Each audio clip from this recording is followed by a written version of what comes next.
Chapter 1. The Departure. The eldest son places the elder's ashes into the memorial carriage and stands at the front. The rest of the family pick up the wreaths and paper offerings from the ground, then line up behind him one by one. Chapter 2. The Procession. Once the family was in line, the eldest son lifted the memorial carriage and led the way toward the gravesite. The air filled with the crash of gongs and drums, and the crackle of firecrackers, while paper money was scattered along the path, a gesture to ask the spirits of the underworld to watch over the journey. When they reached the burial ground, the ritual master had already lit the sacred flame. He used it to drive away any lingering negative energies around the grave, preparing the site for the placement of the ashes. Chapter 3. The Cleansing Ritual. We Chinese place great importance on removing negative energies. In traditional rural Chinese belief, misfortune is often thought to be caused by harmful forces. Performing this cleansing before burial is believed to allow the departed elder to bless their descendants, helping their wishes come true. Fire is considered the most effective tool for this ritual, much like in Greek mythology, where Prometheus brought hope to humanity through fire. The flame used for cleansing must be lit with spirit money, symbolizing the elders' wealth and well-being in the afterlife.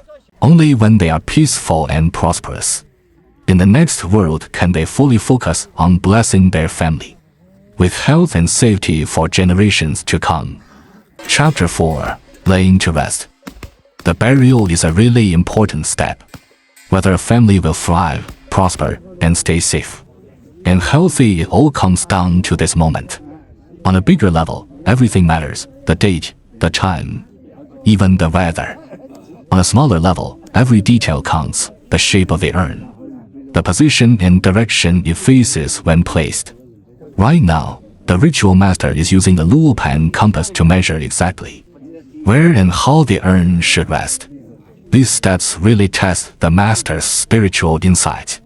If done by a truly skilled master, burying the urn can even help turn the family's fate around, so much so that descendants born under a lucky destiny could rise to great heights and achieve remarkable success. Chapter 5. The Farewell. The ritual master says a few words in remembrance, then chants softly, honoring the departed and wishing them peace.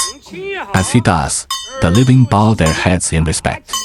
Finally, everyone takes turns offering 3 sticks of incense.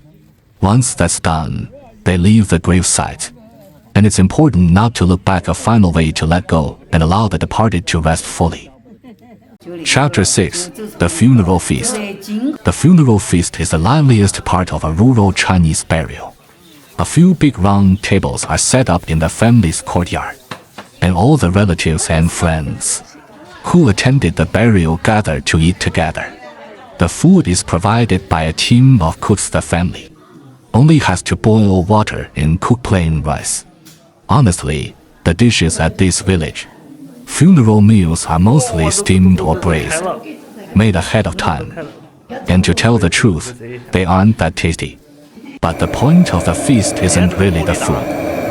It's about bringing everyone together over a meal, so that after eating and drinking, they can lift their spirits, return to work, and keep going even as life stays hard. Finally, a few words about the life of a deceased. His name was Wang Yu, born in 1931. He was a normal university student before the Cultural Revolution, with solid academic skills and strong theoretical grounding, and he worked as a teacher. During the Cultural Revolution, because of his strong personal principles and unwillingness to betray those around him, he was labeled a rightist and suffered greatly. After the Cultural Revolution, he continued working in basic education in rural areas, living a very modest life, which also meant his children continued to live a tough life in the countryside. I think if Xiong Yu had been born in Europe or America, his serious work ethic and meticulous approach would have allowed him to live a prosperous, peaceful, and more respected life. Zhang Yu's biggest blessing was his relatively long and high-quality life, living to the age of 94.